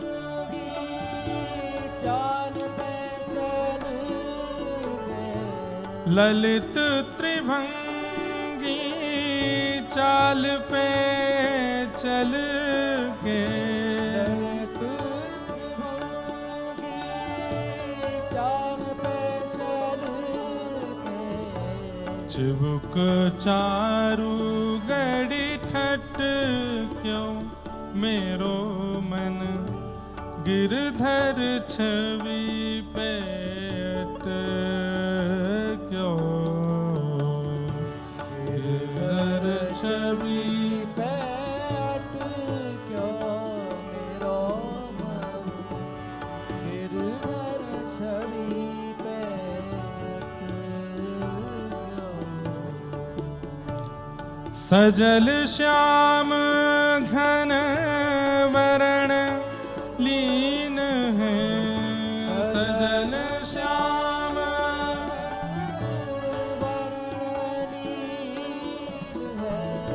सजल श्याम घन वरण लीन है, सजल श्याम घन वरण लीन है। फिर चित अनत न भट क्यों मेरो मन गिरधर छवि पे क्यों, गिरधर छवि पे क्यों मेरो मन गिरधर छवि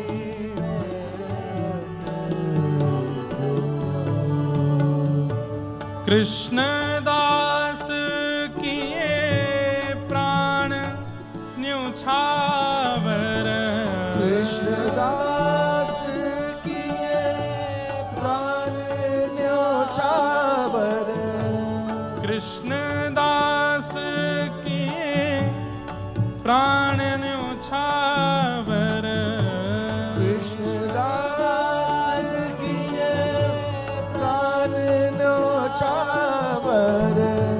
यह तन जग सिर पट क्यों मेरो मन गिरधर छवि पे क्यों, गिरधर छवि पे क्यों मेरो मन गिरधर छवि पे क्यों, गिरधर छवि पे क्यों मेरो मन गिरधर छवि पे क्यों, गिरधर छवि पे क्यों मेरो मन गिरधर छवि पे गिरधर छवि पे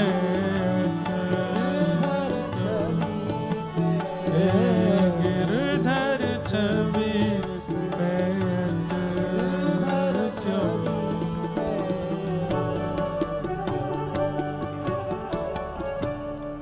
कृष्णदास, आप श्रीमद् वल्लभाचार्य जी के जब शिष्य बने, इन्होंने गुरु जी को इतने ध्यान से परख लिया कि उनके चेहरे की भाव भंगिमा से इनको पता चल जाता कि अब इनको प्यास लगी है, तो जल ले आते थे। 3 प्रकार के शिष्य होते हैं, सारे शिष्यगण ध्यान से सुने, चाहे वो दत्त धाम के हों, चाहे वो रामानुज दास या दासी हों। उत्तम, मध्यम और साधारण। उत्तम शिष्य कौन? बोले वैसे तो संतान के लिए श्लोक कहा गया, पर संतान और शिष्य एक समान है। गुरु और शिष्य का संबंध क्या है? गुरु आपके पिता हैं, और मराठी में बोल दूं, महाराष्ट्र की भाव में बोल दूं तो गुरु आपकी माऊली है, मैया है, गुरु आपकी मां है। सहजोबाई का वो पद मुझे याद आता है जो वो अपने गुरु के लिए गाती हैं।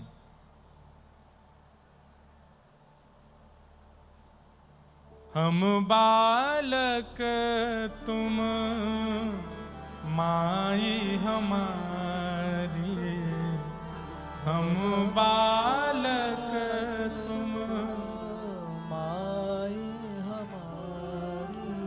शिष्यों से जब भी कोई अपराध हो या शिष्यों से जब भी कोई विशेष कार्य बन जाए, कोई बहुत अच्छा काम कर दिया, दोनों परिस्थिति में अपने गुरु के सामने बैठ करके या गुरु के चित्र को देख करके यही कहना चाहिए, हमने कुछ गलत किया तो भी हम बालक तुम माही हमारे, हम बालक तुम, हम बालक हैं, आप हमारी मैया हो, आप हमारे माउली हो। और अगर कुछ बहुत बड़ा काम कर दिया, वाहवाही हो रही है सब जगह, तो भी अपने गुरु से यही कहो, हम बालक तुम माई हमारी। सब सिखाया तो आपने। सब विधि माही करो रखवारी, सब विधि माही करो, सब विधि माही करो रखवारी, सब विधि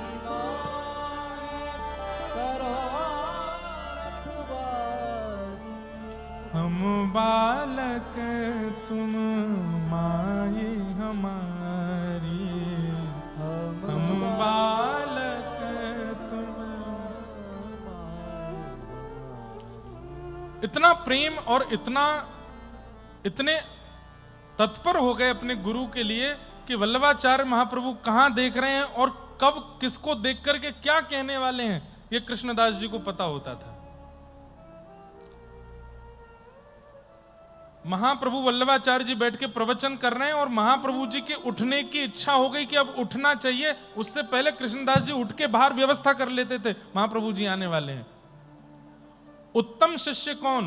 उत्तम चिंतितः कुर्यात्, जो अपने गुरु या अपने माता पिता के चेहरे को पढ़ना सीख जाए, वो उत्तम बालक है, वो उत्तम शिष्य है जो अपने गुरु के चेहरे को पढ़ लेता हो। प्रोतत्कारी तु मध्यम, और मध्यम कौन है? जिसको आज्ञा देनी पड़ती हो वो मध्यम है। और अधम कौन है?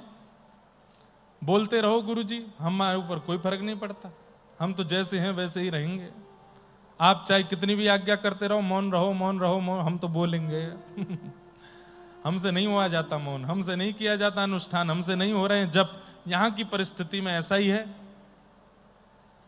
गुरु कह रहे हैं कि भाई सूर्य उदय से पहले स्नान कर लो गोदावरी जी में जाके।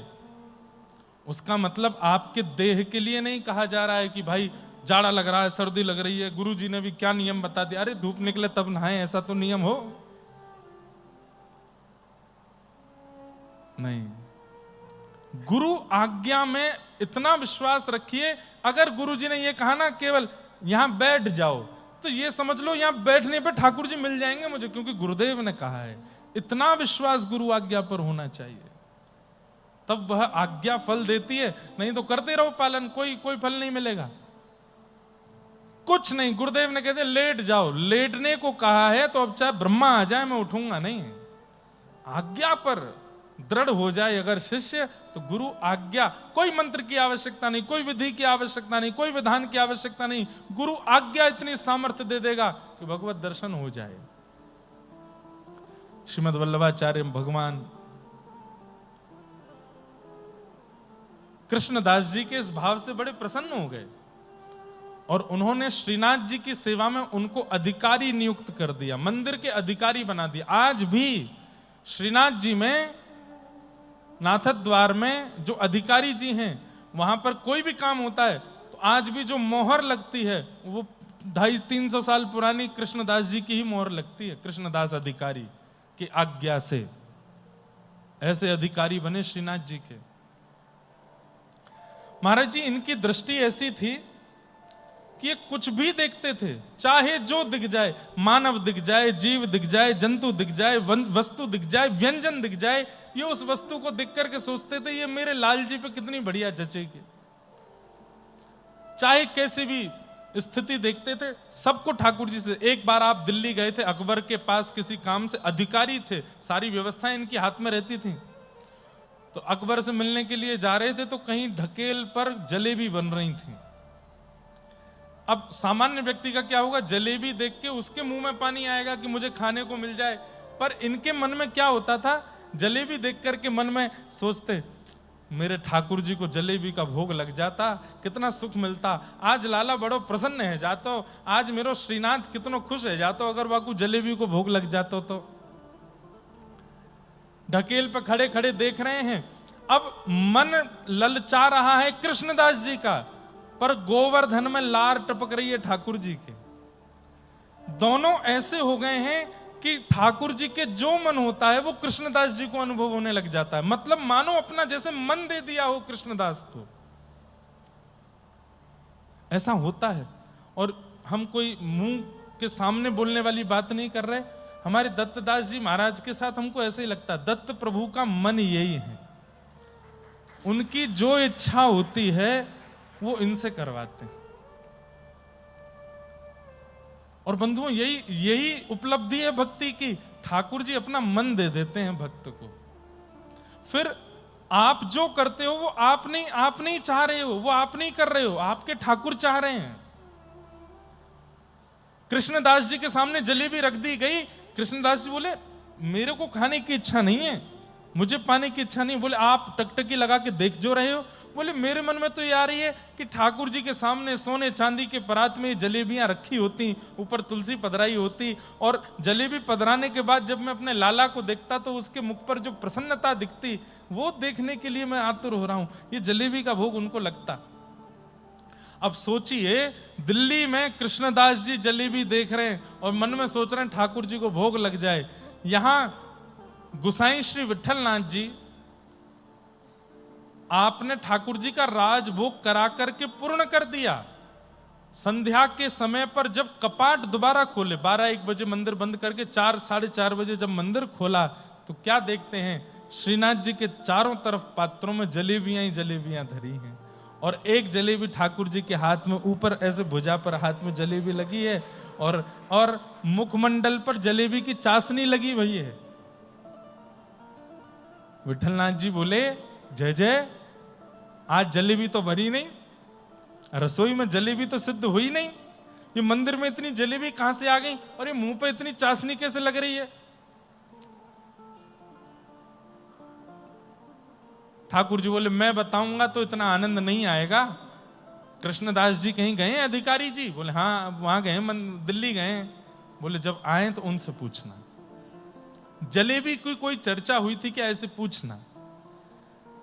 गोसाई विठलनाथ जी तो रात भर सोए नहीं, ये हुआ क्या है, ये कैसे हुआ है, ये मैं कृष्णदास कब आएगा पूछूं। अगले दिन कृष्णदास जी जब आए तब उनसे पूछा, कल दिल्ली गए थे? बोले हाँ बढ़िया मिलन हो गया, अकबर से हम ये काम की बोले आए हैं, बोल रहा था करवा देंगे। बोले वो सब छोड़ो, कुछ जलेबी कुछ हुआ था क्या दिल्ली में कल? आपको कैसे पता? बोले जल्दी बताओ। बोले पहले गुरुदेव आप बताइए, आपको कैसे पता? अरे पहले तुम बात बताओ फिर हम तुमको बताएंगे। बोले कल वहां एक ढकेल पे जलेबी बन रही थी, तो वहां मैं जलेबी देखते देखते सोच रहा था कि जल्दी से गिरिराज जी पहुंच जाऊं और रसोई घर में जाके जलेबी बनवा करके अपने लाला को सिद्ध करा करके पधरा दूं। बहुत मन हो रहा था कि ठाकुर जी को जलेबी का भोग लगे, तो बहुत देर तक मैं जलेबी देखता रहा। ऐसी कुछ हुई थी। क्यों, क्या हुआ? गुसाई जी के नेत्र सजल हो गए। बोले तुम दिल्ली में बैठ के सोच रहे थे, यहाँ बिना रसोईया के बिना चूल्हे जलाए पता नहीं कहां से जलेबी बन के भी आ गई और ठाकुर जी ने भोग भी लगा लिया, प्रेम से पा भी लिया। कृष्णदास जी तो इतने आनंदित हो गए, दौड़ करके गए और श्रीनाथ जी को सन्मुख खड़े होकर के बोले, जय जय, आप इतनो प्रेम मत करे करो मुझसो, मैं इतने लायक नहीं हूं, आप इतनो स्नेह मुझ को मत दे करो नाथ। खड़े रहे, इतना सुंदर पद है, सब लोग गाइएगा मेरे साथ। अपलक नेत्रों से ठाकुर जी को देख रहे हैं, और अपलक नेत्र कहते हैं मतलब पलक भी नहीं झपक रहे हैं, देखते जा रहे हैं, देखते देखते देखते देखते, और फिर उनके मन से ये भाव उत्पन्न हुआ।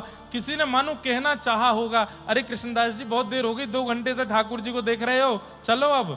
तब कृष्णदास जी कह रहे हैं, कितना सुंदर पद, कमल मुख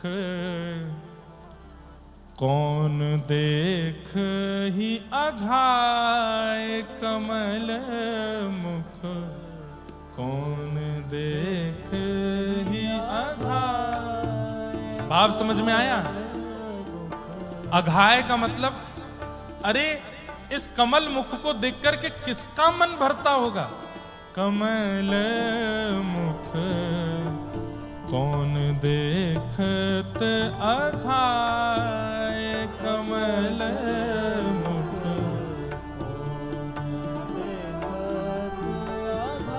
सुनरी सखी लोचन अली मेरे, सुनरी सखी लोचन,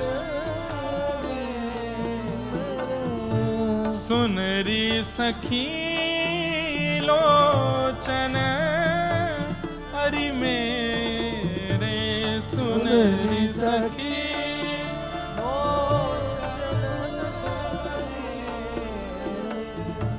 मुदित रहे उलझाए, हाँ मुदित रहे उलझाए। कैसे अर्थ समझोगे इसका? जैसे कई बार 2-3 मालाएं एक साथ धर दी जाएं और ऐसे 2-4 बार घुमा दी जाएं तो अंदर ही अंदर उनके धागे इतने आपस में लड़ जाते हैं, खूब देर तक सुलझाते रहो तो भी सुलझने में नहीं आते हैं, खूब देर लग जाती है। कभी माला इधर से करो, इधर से करो, इधर से करो, वो ऐसी उलझ जाती है, सुलझ नहीं पाती।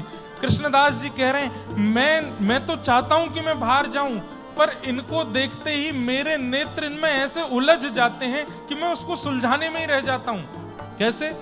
बोले पहले नेत्रों में उलझते हैं, फिर उसके बाद नासिका में उलझ जाते हैं, ओष्ठ पर उलझ जाते हैं, थोड़ी पर उलझ जाते हैं, और जब तक मैं चरणों तक पहुंचता हूं इतना उलझ चुका होता हूं, फिर सुलझाने में मुझे दोबारा दर्शन करना होता है। चरणों का, घुटने का, उदर का, ग्रीवा का, थोड़ी का, होठ का, नाक का, आंख। जब तक आंख आती है तब तक तो रात हो जाती है। मैं इतना उलझ जाता हूं इनके दर्शन में, मैं क्या करूं? सुनरी सखी लोचन अली मेरे, सुनरी सखी लोचन मुदित रहे उलझाए, हाँ मुदित रहे उलझाए।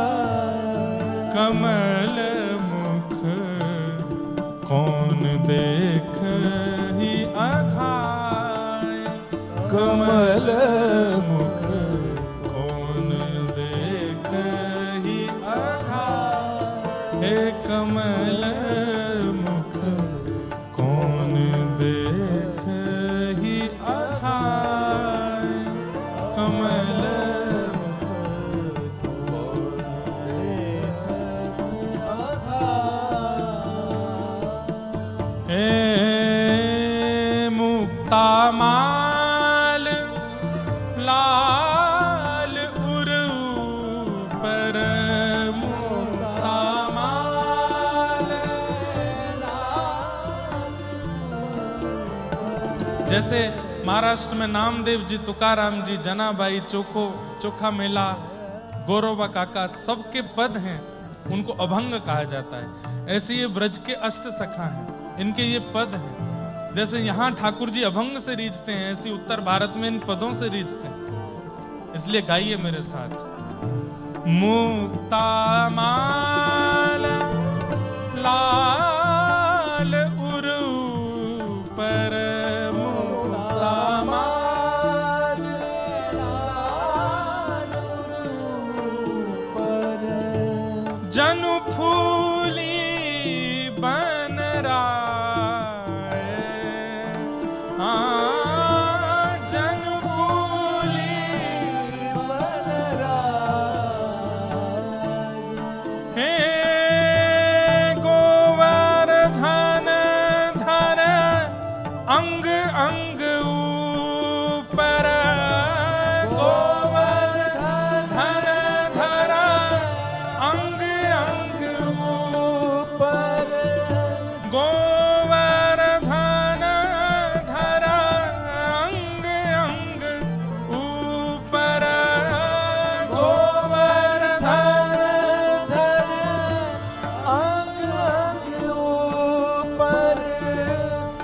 कृष्ण दास बैली जाए, हाँ कृष्ण दास बैली जाए। एक कमल मुख कौन दिखत ही अघाए, कमल मुख कौन दिखत ही अघाए। कमल मुख कौन दिखत ही अघाए, कमल मुख देखत कौन। हे गोवर्धन धर अंग अंग ऊपर, गोवर्धन धर अंग अंग ऊपर। हे गोवर्धन धर अंग अंग ऊपर, गोवर्धन धर अंग अंग ऊपर। कृष्ण दास बैली जाए, कृष्ण दास बलि जाए। कमल मुख देखत कौन ही अघाए, कमल मुख देखत कौन ही अघाए, हे कमल मुख देखत कौन अघाए, कमल कौन अघाए। देखत कौन ही अघाए, देखत कौन ही अघाए।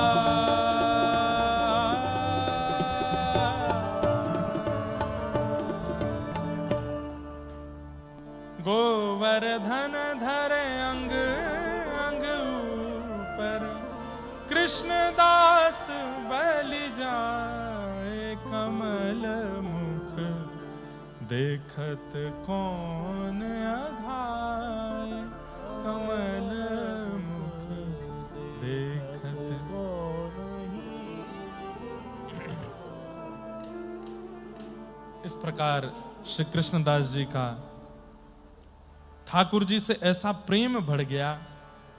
एक बार तो आपने ऐसा पद गाया कि उस पद को सुन करके श्री प्रिया प्रियतम इतने भाव विभोर हो गए और दोनों नृत्य करने लगे प्रकट होकर के सामने।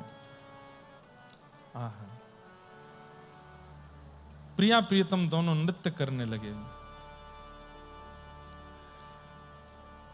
प्यारी भानु किशोरी नाचत गिरधर संग, प्यारी भानु किशोरी नाचत गिरधर संग। लाग डाट उरप तिरप रंग, लाग डाट उरप तिरप रंग।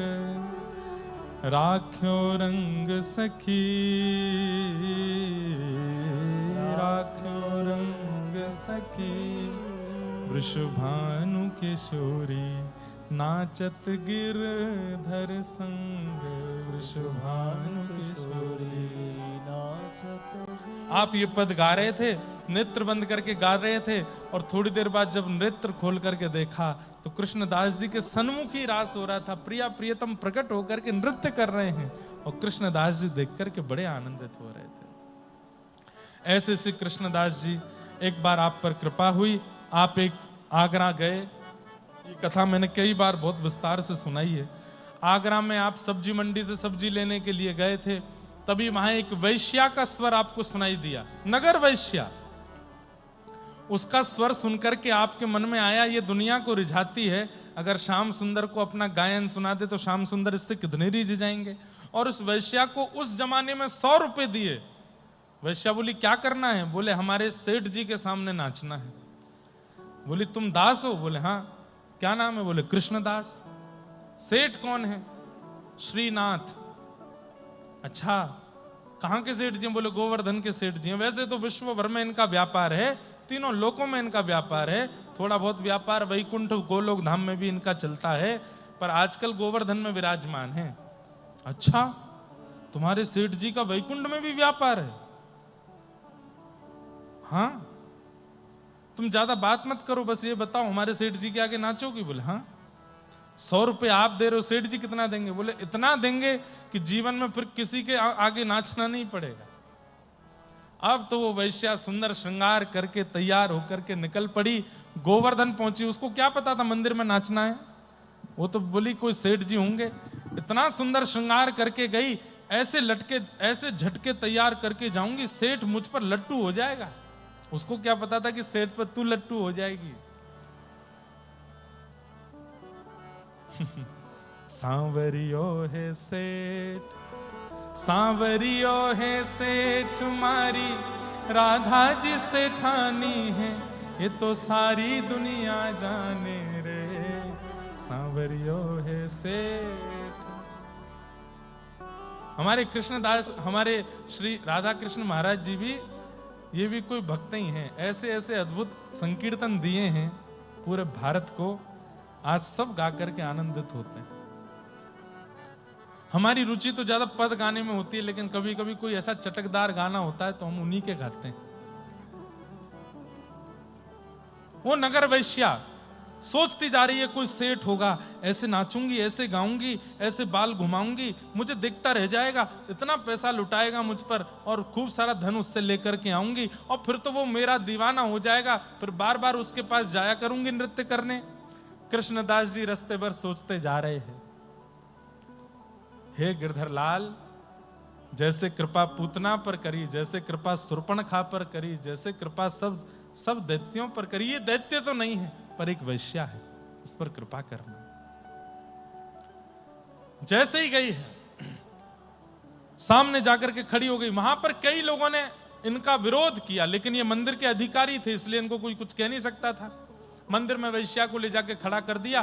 बोले जैसे ही पर्दा खुलेगा, सामने सेठ जी अभी भोजन कर रहे हैं, अभी ठाकुर जी का राजभोग हो रहा है, राजभोग के बाद वो बैठेंगे थोड़ी देर, तब उनको दर्शन दिखाना। उसको बिल्कुल ये लग रहा कोई सेठ ही है, अभी रोटी सब्जी खा रहा है, थोड़ी देर बाद फिर बैठेगा, मसनद से टेक लगा के उसके सामने नृत्य करूंगी। लेकिन जैसे ही कपाट खुले हैं, आहा, देखूं नंद कुमार, देखूं नंद कुमार, नयन भर देखूं नंद कुमार, नयन भर देखूं नंद कुमार, तादिन ते सब भूल गई हूँ, भूल गई हूँ, बिसरो पति परिवार, बिसरो पति। गर्मियों का समय है, उष्ण काल। ठाकुर जी ने ज्यादा श्रृंगार नहीं किया है, बस एक कटिकाचनी पहनी है नीचे घुटने तक, अपने गले में केवल 3-4 मालाएं पहनी है, अंग अंदर का अंग दिखाई दे रहा है, ठाकुर जी का गला, ठाकुर जी का वक्ष, नाभि सब दिखाई दे रही है। मंद मंद मुस्का रहे हैं, नीची नजर करके श्रीनाथ जी खड़े हैं सामने, सुंदर पाग है, श्रीपेच धारण किया है। आहा, कपाट खुलते ही भीतर से सुंदर खसकी मोगरे की सुगंधी आ रही है, पूरा वातावरण आनंदित हो गया। और वो वैश्या जो चिंतन करके आई थी, कोई सेठ होगा, कोई साहूकार होगा, धन लुटाने वाला होगा, मोटा पेट वाला होगा, लेकिन जैसे ही कपाट खुला देखती रह गई। और उसके मन में क्या चलने लगा, अरे अभागा, तूने कभी जीवन में सोचा था, अरे तूने सदा ये सोचा होगा तेरा नृत्य कोई व्यसनी देखेगा, तेरा नृत्य कोई धनी मानी देखेगा, लेकिन तूने कभी सोचा था कि तू इतनी पवित्र भी हो सकती है कि तेरा नृत्य साक्षात जगदीश देखेगा। ये सामने परमात्मा खड़े हैं। कृष्णदास जी को ढूंढने लगी, दूर एक खंबे से टेक लगाए कृष्णदास खड़े थे, दूर से प्रणाम करने लगी, मैं इस लायक नहीं, मैं इस योग्य नहीं, आप कहां ले आए मुझे? मेरा शरीर पवित्र है, मेरी वाणी पवित्र है, मेरे नेत्र पवित्र हैं, मैं उच्छिष्ट हो चुकी हूं, संसार ने मेरा इतना उपभोग किया है, मैं कुछ भी ठाकुर जी की सेवा में प्रस्तुत नहीं कर सकती। ठाकुर जी को तो अमनिया प्रिय है ना, मेरे पास तो कुछ भी अमनिया नहीं है, मेरी वाणी भी बंधुओं ध्यान से सुनिएगा, ठाकुर जी को अमनिया प्रिय है। अमनिया मतलब जिस पर किसी और का मन ना गया हो कभी, वो ठाकुर जी को प्रिय लगता है। इसलिए हमारे यहाँ कई पद्धतियों में भोग भी मुंह पर पट्टी बांध के बनाया जाता ठाकुर जी के लिए। क्यों? प्रसाद सिद्ध करते समय कहीं सुगंधी आ गई और बनाने वाले के मन में आया कि बड़ा बढ़िया बना होगा, उसको भी ठाकुर जी नहीं पाते, किसी और का मन ना आ जाए। और वो वैश्या बोली, मुझ पर तो कितनों का मन आ चुका है, मैं क्या सेवा में प्रस्तुत करूं? नृत्य मेरा झूठा, गायन मेरा झूठा, शरीर मेरा झूठा। कृष्णदास जी बोले, शरीर झूठा होगा, गायन झूठा होगा, नृत्य झूठा होगा, पर ये सब तो उनको चाहिए भी नहीं ना। तेरे भीतर जो भाव उनके प्रति हैं वो तो झूठे नहीं होंगे, और तेरी आत्मा झूठी नहीं है। आत्मा कभी झूठी नहीं होती। कृष्णदास किए प्राण न्योछावर, अगर हो सके तन छोड़ दे यहीं पर, प्राणों से उनको स्वीकार कर ले। यह तन जग सिर पट क्यों, और नाचने लगी वो वैश्या। नृत्य करते करते करते करते करते करते एक वेग से घूमने लगी ठाकुर जी के आगे, और घूमते घूमते घूमते अंत में रुकी है। ठाकुर जी को सामने देखा, गिरधर लाल सामने खड़े हैं, और देखते ही दहली पर जाकर के सिर रखा और फिर नहीं उठी, वहीं प्राण छोड़ दिए। और मानो उसके दिव्य आत्मा ने मंदिर में प्रवेश करके श्री ठाकुर जी का आलिंगन कर लिया। ठाकुर जी ने उसको स्वीकार कर लिया। एक वैश्या जन्म जन्मों की पापी, उसके ऐसे पाप कि बड़े बड़े पुरुषारणों से भी वो मुक्त होने वाली नहीं थी, बड़े बड़े अनुष्ठानों से भी वो शुद्ध होने वाली नहीं थी। उसको कृष्णदास जी ने उसी की क्रिया से, नृत्य और गायन से पवित्र करके ठाकुर जी की सेवा में लगा दिया। ऐसे कृष्णदास जी का चरित्र हम आगे का कल सुनेंगे। अभी गाओ, सांवरियो है से, सांवरियो है सेठ मारी, राधा जी से ठानी है।